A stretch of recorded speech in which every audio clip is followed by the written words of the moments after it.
आइए देखें क्या है आज की खबरों में। रंगों के त्योहार होली को मद्देनजर रखते हुए कटघोरा के अपर कलेक्टर विजेंद्र पाटले व एसडीएम कौशल तेंदुलकर की उपस्थिति में एसडीएम कार्यालय में शांति समिति की बैठक आयोजित की गई।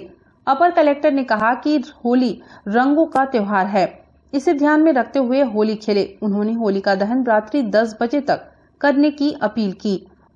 उन्होंने कहा कि होलिका दहन के ऊपर कोई भी बिजली का तार न हो, आसपास घर न हो। किसी भी प्रकार की दुर्घटना होने पर डायल 112 एसडीओपी को या फिर थाना प्रभारी को तत्काल इसकी सूचना दे। इस अवसर पर प्रशासनिक अधिकारियों के साथ नगर के गणमान्य नागरिक उपस्थित रहे। जैसे कि आप सबको विदित है कि 8 मार्च को होली का पर्व इस बार होना है और उसी तारतम्य में नगर में और नगर से लगे हुए जितने ग्रामीण क्षेत्र है उस क्षेत्रों में होली का पर्व कैसे हर्षोल्लास के साथ शांतिपूर्ण सद्भाव तरीके से मनाया जाए, उस संबंध में नगर के संभ्रांत और प्रतिष्ठित लोगों का और गणमान्य लोगों के बीच एक बैठक आयोजित किया गया था और इससे नगर में शांतिपूर्ण और सौहार्दपूर्ण तरीके से कैसे होली का उत्सव अच्छे से मना सके उसके संबंध में गणमान्य जन से राय मांगी गई और उनके जो बहुमूल्य सुझाव प्राप्त हुए थे उसके आधार पर हमने अपने जो सरकारी मशीनरी है, नगर निगम है, नगर पालिका परिषद है और अलग अलग नगर पंचायत क्षेत्र है, स्वास्थ्य विभाग है, पीएचई विभाग है, उसमें कैसे हम लोग कोऑर्डिनेशन बना के इस त्यौहार को अच्छे तरीके से सेलिब्रेट कर सकते हैं उसके संबंध में आज एक शांति समिति बैठक का आयोजन किया गया था। और ये हर त्यौहार के पूर्व इस तरह की रूटीन की बैठक आयोजित की जाती है जिसके संबंध में जिसका उद्देश्य ये होता है कि शांतिपूर्ण तरीके से त्यौहार को आयोजित कर मनाना और लोगों को किसी भी तरह से इसमें कानून व्यवस्था को या कोई ऐसे असामाजिक तत्व है जो कानून व्यवस्था को चुनौती देने वाले प्रश्न खड़ा करते हैं तो उसको प्रशासन के संज्ञान में लाकर उसका समय रहते निराकरण कर सके, इसके संबंध में आज बैठक आयोजित किया गया था। नमस्ते कोरबा न्यूज के लिए अजय अग्रवाल के साथ रामकुमार यादव की रिपोर्ट।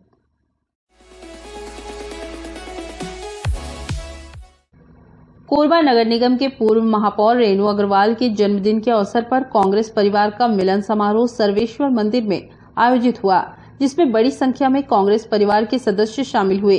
कार्यक्रम में राजस्व मंत्री जयसिंह अग्रवाल, सांसद ज्योत्सना महंत सहित अन्य पदाधिकारियों की भी उपस्थिति रही। सभी ने पूर्व महापौर रेणु अग्रवाल का जन्मदिन बड़े धूमधाम से मनाया। कांग्रेस परिवार के सदस्यों के लिए सांस्कृतिक कार्यक्रमों सहित अनेकों प्रकार के खेलकूद का भी आयोजन किया गया था, जिसमें विजेता प्रतिभागियों को राजस्व मंत्री एवं सांसद के द्वारा पुरस्कृत किया गया।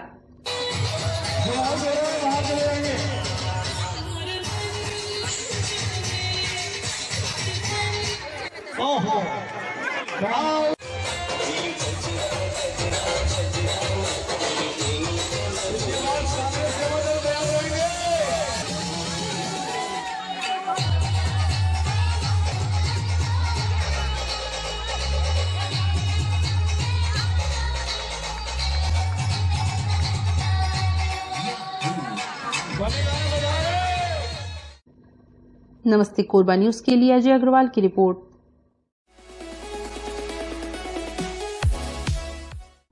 स्वर्गीय बिसाहुदास महंत मेडिकल कॉलेज का प्रथम वार्षिक उत्सव संपन्न हुआ। मुख्य अतिथि रही ज्योत्सना महंत, साथ ही राजस्व मंत्री जयसिंह अग्रवाल मुख्य रूप से उपस्थित रहे। कार्यक्रम में मेडिकल कॉलेज के छात्र छात्राओं ने रंगारंग सांस्कृतिक कार्यक्रमों की प्रस्तुति दी। राजस्व मंत्री जयसिंह अग्रवाल ने अपने उद्बोधन में मेडिकल कॉलेज कोरबा को छत्तीसगढ़ के लिए स्वास्थ्य सुविधाओं में मील का पत्थर साबित होने की बात कही। उन्होंने बताया कि किन बाधाओं को पार कर कोरबा का मेडिकल कॉलेज शुरू हुआ है। उन्होंने मेडिकल कॉलेज में अध्ययनरत सभी छात्र छात्राओं को उनके उज्जवल भविष्य की शुभकामनाएं दी। जब मांग रखी और माननीय मुख्यमंत्री जी ने मेरी, भाभी और महन जी सब की मांग पे इस चिकित्सा महाविद्यालय की घोषणा की और उसके बाद जो परिस्थितियां निर्मित हुई उसके बारे में मेश्राम साहब ने बताया। इसके साथ साथ कुछ ऐसी प्रशासनिक अड़चने भी इसमें आई, क्योंकि हमारा जो कोरबा में जितना इंफ्रास्ट्रक्चर है, कोरबा में जो सुविधाएं हैं, उससे ज्यादा सुविधाएं इस प्रदेश में कहीं भी नहीं है और कांकेर का मेडिकल कॉलेज पहले शुरू हो गया, हमारा बाद में शुरू हुआ, तो आप इस बात को सोच सकते हैं कुछ न कुछ अड़चने आई होंगी, लेकिन कोई बात नहीं, देर आए दुरुस्त आए। आखिर चिकित्सा महाविद्यालय यहाँ प्रारंभ होना था, प्रारंभ हुआ और आज हम सब यहाँ उपस्थित हैं। तो मैं सभी कोरबा वासियों को भी बधाई देता हूँ और विशेष करके इस चिकित्सा महाविद्यालय में जितने भी स्टूडेंट हैं जो अन्य प्रदेशों से भी आए हैं, सबको हार्दिक बधाई और शुभकामनाएं। और मैं ऐसा विश्वास दिलाता हूं कि जब से डॉक्टर मेश्राम साहब ने कार्यभार संभाला उसके बाद बड़ी तेजी आई और इसके साथ साथ भाभी जी भी लगी रही, मैं भी लगा रहा, सांसद महोदय और उसके साथ साथ हमारे स्पीकर साहब भी जब भी कोरबा आए उन्होंने भी चर्चा की, महापौर जी भी, और हम लोग सब मिलके इस प्रयास में रहे कि ये महाविद्यालय प्रारंभ हुआ।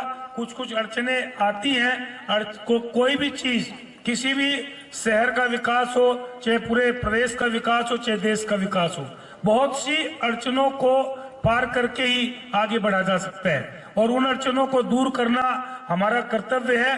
अभी शासन में है तो बहुत सी जो अड़चने हैं वो दूर हो चुकी हैं और आगे भी अगर कोई अड़चन आएगी तो डॉक्टर साहब उसको भी दूर किया जाएगा, किसी प्रकार की चिंता करने की जरूरत नहीं है।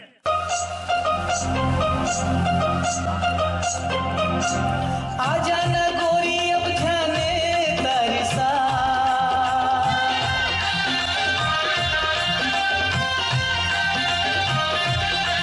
आजा न गोरी अब ध्याने तरसा, तन मन भींग जाए जहुरिया, तन मन भींग जाए जहुरिया, ऐसी माया बरसा। नमस्ते कोरबा न्यूज के लिए अजय अग्रवाल के साथ ममता साहू की रिपोर्ट।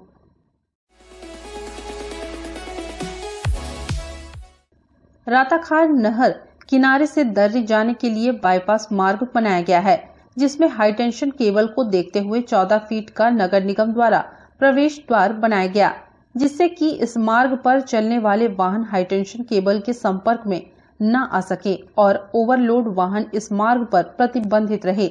वार्ड पार्षद ने बताया कि प्रवेश द्वार के दोनों ओर छोटी छोटी दुकानें लगाकर लोग व्यवसाय कर रहे हैं, जिससे कभी भी गंभीर दुर्घटना हो सकती है। इस मार्ग पर निगम द्वारा बनाया गया प्रवेश द्वार कई बार क्षतिग्रस्त हो चुका है। उन्होंने कहा कि प्रवेश द्वार को क्षतिग्रस्त करने वाले वाहनों पर उचित कार्यवाही होनी चाहिए। ये बोर्ड जो है पूरी तरह महिंद्रा की गाड़ी लेके जो बड़ी बड़ी ट्रकें आ रही हैं ना, उसके कारण है। और आज लगा हुआ है, इसको 7 से 8 महीना हुआ है, इतने में 5 बार टूट चुका है और सभी हर बार महिंद्रा के ही जो है गाड़ी वाले जो है ठोक रहे हैं इसको। अभी ये आपके सामने खड़े हैं, लड़का ठोकने के बाद रुकता भी नहीं है, पूरा गिराने। अभी देख रहे होंगे इससे जन हानि की जबरदस्त संभावना थी। वो तो ठेकेदार जो इसको बनाया है उसका धन्यवाद, जिसके कारण से जो है ये टिका हुआ है। नहीं तो जो है आज देखे होंगे कोई भी चीज जड़ से टूट जाता है, ये टूटा नहीं, गिरा नहीं। ठेकेदार जो है बहुत मजबूत से बनाया है। ये हमारे निगम के अधिकारियों की बदौलत है कि ठेकेदार इतनी मजबूती से बनाया है। और ये महिंद्रा की जितनी भी गाड़ियां हैं सब यहीं से आते हैं, बाईपास रोड से जो है यहाँ आकर, और 5वीं बार है तोड़ते हुए। इसके ऊपर तो जो है सख्त कार्रवाई होनी चाहिए। महिंद्रा की जितनी भी गाड़ियां हैं उसको इस रास्ते में आने जाने से जो है मनाही होना चाहिए। जितनी भी बड़ी गाड़ी है, महिंद्रा ही नहीं, जितनी भी बड़ी गाड़ियां हैं। इसमें देख रहे होंगे 16 फीट की जो है स्वागत द्वार नहीं है, ये है मेन जो है टावर लाइन जो गया हुआ है, टावर खंभा, उसकी लाइन के लिए इसको लगाया गया है अवरोधक। और इन लोगों को दिखता नहीं है, इसी में गाड़ी को घुसाए जा रहे हैं। सर ये महिंद्रा वाला माना नहीं किया है, कभी भी नहीं। एक बार और आया था तो खाली करके गए थे, ये मना कर देता तो गाड़ी उधरे रुक जाता सर। ये बाईपास है ना सर, नहीं बड़ी गाड़ी के लिए नहीं है। तो महिंद्रा वाला हम लोग बोलबे नहीं किया है कभी, इधर नहीं आना है, उधरे रुक जाओ, उधरे रुक जाते ना सर। नमस्ते कोरबा न्यूज के लिए संतोष अग्रवाल के साथ रामकुमार यादव की रिपोर्ट। बुलेटिन में अब वक्त है एक छोटे से ब्रेक का, मिलते हैं ब्रेक के बाद। हमें जानकारी मिली है कि कुछ लोग नमस्ते कोरबा समाचार में खबर चलाने के नाम से पैसों की उगाही कर रहे हैं। आप सभी से अनुरोध है कि खबर चलाने के नाम से अगर कोई आपसे पैसों की मांग करता है तो आप अपने संबंधित थाना क्षेत्र में उस व्यक्ति की शिकायत करें। इसके साथ ही आप हमसे नीचे दिए गए नंबरों पर संपर्क करें। हम निष्पक्ष पत्रकारिता करते हैं। हम अपने कार्य को व्यवसाय की श्रेणी में नहीं रखते।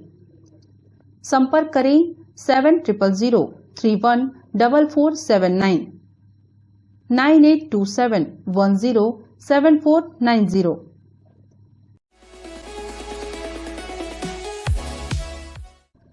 होली पर्व के मद्देनजर पुलिस के द्वारा किसी अप्रिय स्थिति से निपटने के लिए एवं होली में हुड़दंग मचाने वालों पर सख्ती से निपटने की तैयारियां की गई हैं।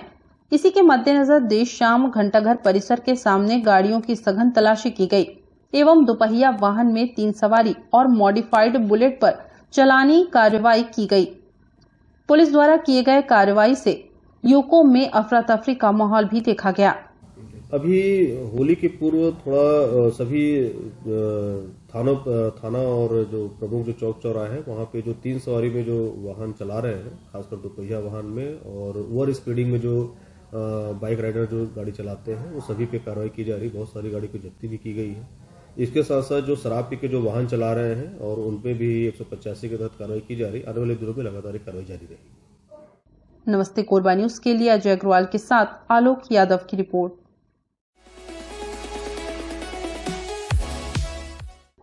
ग्रामीण क्षेत्रों में अधोसंरचना का विकास करने के लिए भारत सरकार लगातार फंड आवंटित कर रही है, लेकिन ग्रामीण क्षेत्र में अनेक निर्माण कार्य लापरवाही की भेंट चढ़ रहे हैं। गिधौरी पंचायत के चारपारा में 1 वर्ष पहले ही बनाई गई सीसी रोड का बुरा हाल हो गया है। लोगों ने इसके निर्माण पर सवाल खड़े किए हैं। यह वही सड़क है जिसका निर्माण गिधौरी के चारपारा में कराया गया है। पंचायत ही इसकी नोडल एजेंसी थी जिसने इस काम को कराया। सड़क के इस काम में गुणवत्ता की जरूरत ही नहीं समझी गई, इसलिए सीसी रोड कई जगह से क्षतिग्रस्त हो गई है। लोगों ने इस तरह के कार्यों पर नाराजगी जाहिर की है। सरकार चाहती है कि ग्रामीण क्षेत्र और वहां के लोगों को सुविधा संपन्न बनाने के लिए काम कराया जाए, इसलिए वहां से आने वाले प्रस्तावों को स्वीकृत करने के साथ आगे बढ़ाया जा रहा है। लेकिन इसके बाद मौके पर गैर जरूरी ढंग से कार्यों को संपन्न कराने में दिलचस्पी ली जा रही है, जिसके चलते नाराजगी बढ़ना स्वाभाविक है। अब देखा तो सर आप मन का स्थिति तेला अच्छा बोले जाता मैं बोले तो नहीं सकूं। मतलब अब आप साक्षात मेरे खड़े हैं तो यार ये जो मटेरियल है पूरा अधिकारी लोग जो है चूज कर ले जा रहे हैं। गाँव क्षेत्र में ये बना रहे हैं, सड़क बना रहे हैं, बोलते हैं ये सिस्टम है, अधूरा कर चले जाते हैं तो क्या करोगे उसको। इसमें जैसे मैं ऐसे बोलना चाह रहा हूँ, जो भी काम आप लोग करवा शासकीय काम लेकिन अच्छा से होना चाहिए जी, विशेष करके क्योंकि हम इसको बनवा दे रहे हैं 1 मिनट के लिए, लेकिन प्लस कल डेट में 1 सप्ताह नहीं हुआ कि 2 सप्ताह के 1 महीने के साल भर अंतराल कम से कम इसको 10 वर्ष चलना चाहिए खाद्य, क्योंकि इसमें बड़ा बड़ा गाड़ी भी चलना चालू हो गया है। ट्रैक्टर से लेकर और कुछ और है। गुणवत्ता सड़क ही बना तो उसका अलग बात है, लेकिन इसमें बड़ा बड़ा गाड़ी चलता है ना, ट्रैक्टर वगैरह वो ज़्यादा ओपन हो गया है। तो वहाँ चले ठीक है बनाओ, लेकिन इसको मजबूती से बनाओ जिसमें गाड़ी चले। उसके बावजूद भी कम से कम 10 वर्ष पूरना चाहिए रोड को। अच्छा साल भर तो हो सकेगा, अब अजी फाटा तो हैगा बेटा का। अब बीच करल देखो मैं तो ज्यादा दूर चले नहीं सको कही दे बीच करा है दे बड़ी लंबनी जगह हो गई। अब हमारे हिसाब में नहीं दल की रही बेटा। हाँ पहली तो गाड़ी चला था, गाड़ी दोही कर मोड़ में छोड़ के आते आती जाते थे। अब पैदल जाते होती ऐसे कभी चिखला रिश्ते कल बने हैं, अब खटत नहीं थे, अब घटिया लागा थे अब हर चीज ला इच में रेंगा आते तो रोड कितना दिन टिकना रही सावे, कम से कम साल 2 साल बढ़िया रहती, चिकन फटना नहीं रही से। नमस्ते कोरबा न्यूज के लिए संतोष अग्रवाल के साथ अजय अग्रवाल की रिपोर्ट।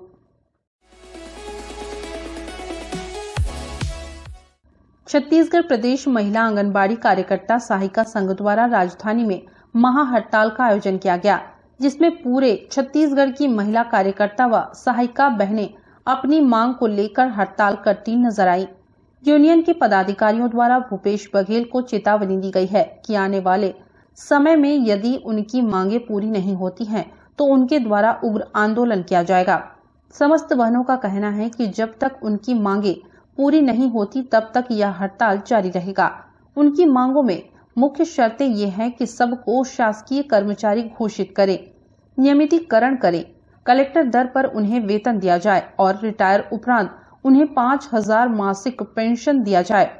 सहायिकाओं को 3 लाख रुपए व कार्यकर्ताओं को 5 लाख रुपए एक मुश्त राशि दी जाए।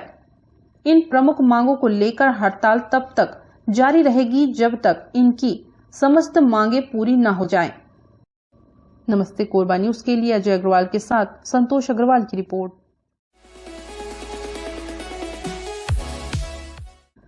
बच्चों को विलक्षण प्रतिभाशाली बनाने एवं बच्चों में रोग प्रतिरोधक क्षमता बढ़ाने के लिए बच्चे रहे स्वस्थ योजना अंतर्गत डॉक्टर नागेंद्र नारायण शर्मा द्वारा निहारिका स्थित पतंजलि चिकित्सालय में 4 मार्च को पुष्य नक्षत्र में आयुर्वेदिक इम्यूनाइजेशन प्रोग्राम के तहत बच्चों को स्वर्ण बिंदु प्राशन ड्रॉप पिलाकर आयुर्वेदिक पद्धति से टीकाकरण किया गया। स्वर्ण बिंदु प्राशन संस्कार बच्चों में रोग प्रतिरोधक क्षमता बढ़ाने के लिए आयुर्वेदिक पद्धति से किया जाने वाला एक प्रकार का टीकाकरण है जो प्राचीन समय से चला आ रहा है, जिसका वर्णन हमारे काश्यप संहिता चरक संहिता में मिलता है, दिया गया है। स्वर्ण बिंदु प्राशन संस्कार जो बच्चों में 16 संस्कार कराए जाते हैं, उसमें से स्वास्थ्य की दृष्टि से एक महत्वपूर्ण संस्कार है जो कि सभी बच्चों को अवश्य कराना चाहिए। स्वर्ण बिंदु प्राशन संस्कार में शुद्ध स्वर्ण भस्म का प्रयोग होता है। तो स्वर्ण भस्म है वो शरीर के प्रत्येक कोशिकाओं में प्रवेश कर उसके असंतुलन तथा विकृति को दूर कर कोशिकाओं को की शक्ति को बढ़ाता है और उनको ऊर्जा प्रदान करता है, जिससे हमारे शरीर की रोग प्रतिरोधक क्षमता बढ़ती है। और जैसा कि सर्वविदित है कि सभी रोगों का मूल कारण जो है वो रोग प्रतिरोधक क्षमता की कमी होना, इम्यूनिटी का कमजोर होना पाया गया है। तो स्वर्ण बिंदु प्राशन संस्कार से न केवल सभी प्रकार के रोगों से खास सुरक्षा होती, खासकर संक्रामक रोगों से जो अभी वर्तमान में फैल रहा है वायरल, उससे विशेष रूप से बचाव भी होता है और उनसे सुरक्षा होती है और उससे यदि मान लीजिए हो गया हो तो उससे वो ठीक भी होते हैं। तो प्रत्येक माह के पुष्य नक्षत्र में इसको कराया जाता है और इस वर्ष इस माह हम स्वर्ण बिंदु प्राशन संस्कार का 2023 का जो मासिक कैलेंडर है वो भी उनको साथ में दे रहे हैं कार्ड बनाकर, जिसके माध्यम से वो अगली तारीख को जान सकें और उससे उसके हिसाब से वो अपना स्वर्ण बिंदु प्राशन संस्कार का नियमित रूप से सेवन कर सकें। इसी उद्देश्य को लेकर यह कार्यक्रम आज किया गया है और बहुत अच्छा प्रतिसाद मिल रहा है। सभी लोगों को प्रत्येक माह के पुष्य नक्षत्र में स्वर्ण बिंदु प्राशन संस्कार कराना चाहिए, यही मैं कहना चाहूँगा। नमस्ते कोरबा न्यूज के लिए संतोष अग्रवाल के साथ रामकुमार यादव की रिपोर्ट। न्यूज के इस बुलेटिन में बस इतना ही। न्यूज अपडेट के लिए जुड़े रहें हमारे YouTube channel, Facebook, Telegram, Instagram, Twitter को सब्सक्राइब, लाइक, कमेंट करना ना भूलें। नमस्कार।